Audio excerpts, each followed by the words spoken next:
one of the things I wanted to ask is, with respect to writing poetry, you've published a lot of collections of just your poetry, meaning you've also contributed to a lot of anthologies, but Cowboys, Pirates, Bugs, Ocean, where the poems are all on a theme and they're all yours. That's not easy to do in this market, especially for newcomers.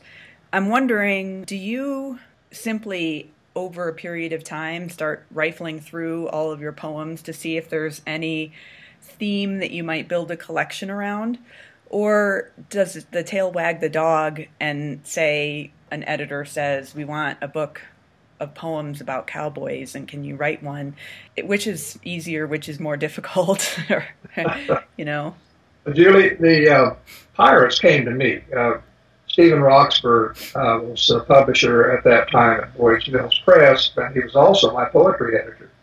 And he knew this wonderful artist, Dan Burr. Yeah, he is wonderful. And Dan and Stephen had worked together many times in the past. Dan wanted to draw pictures of pirates. He wanted to paint pirates, and he'd always wanted to paint pirates. And so there came a time when he went to Stephen and said, please, I want to make a book of pirates.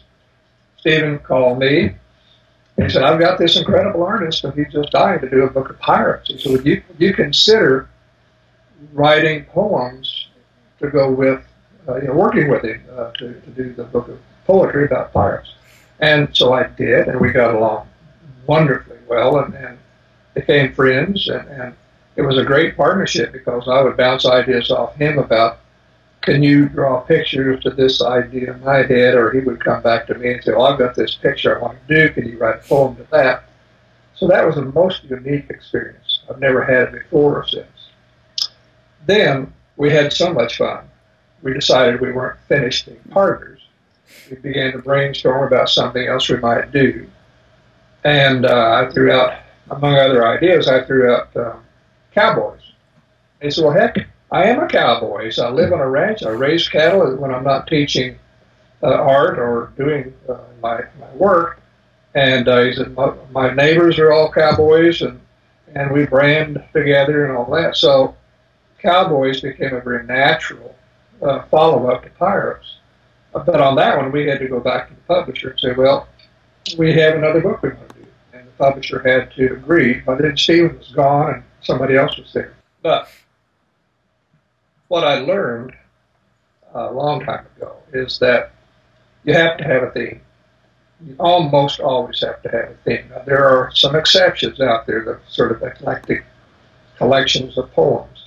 But the reason you need a theme is because when a teacher down the hall in room 105 is teaching 5th grade, and they get to a theme unit that they're teaching about the ocean, that teacher is going to go down the hall to the library and say, what do you have to support me on teaching about the ocean? And that librarian said, well, I just got in a new book of poems about the ocean, and here you go.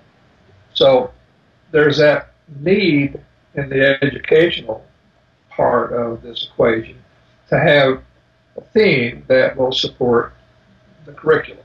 Right. So when the librarians are going out to their conferences or the reading teachers to theirs, they're always looking for supplemental material. And this whole market's driven to a great extent by the educational force. You mean the whole children's book market or the whole poetry market? Well, all of it, children's market, period. Yeah. Same for fiction, same for nonfiction. So that was one of the painful lessons that I learned. My very first book of poems published was Somebody Catch My Homework. And it was a collection of humorous poems. I did not sit down and decide to write a collection of poems about school. I wrote poems for 3 years to become fully immersed in poetry. I put nonfiction and fiction aside, and for 3 years, when I wrote anything, it was a poem. At the end of 3 years, I had 100 poems that I had kept. I showed those poems by request to B. Cullinan, who at that time, she was a retired professor from NYU, but at that time she was also the poetry editor-in-chief for Boys Mills. It was B who went through and said, "Oh dear, do you know that you have some themes in here? You have some family poems and you have some school poems." And I said, "No, I just didn't write them in any sequence, just whatever entered my mind." So B pulled out all of the school poems and said, "Well, you don't have enough for a book yet, but I'd go with that one first." So I wrote more school poems. So from the very beginning, my very first book out was the school theme. The next one was a family theme. And after that, I insisted that she was wrong and I was right. I just want to do some of these other things. They're good poems. I really want to do them. And she kind of sighed and said, "Okay." And so The Boy Who Counted Stars came out, and it was a glorious flop. So, okay, you're the teacher. I guess I better learn from you. And since then, I encourage anyone who wants to be published to bear in mind that a theme is an important aspect. And so if you want to write about outdoor activities or the ocean or the sky or whatever, but that way whoever is going to buy the book knows what to expect.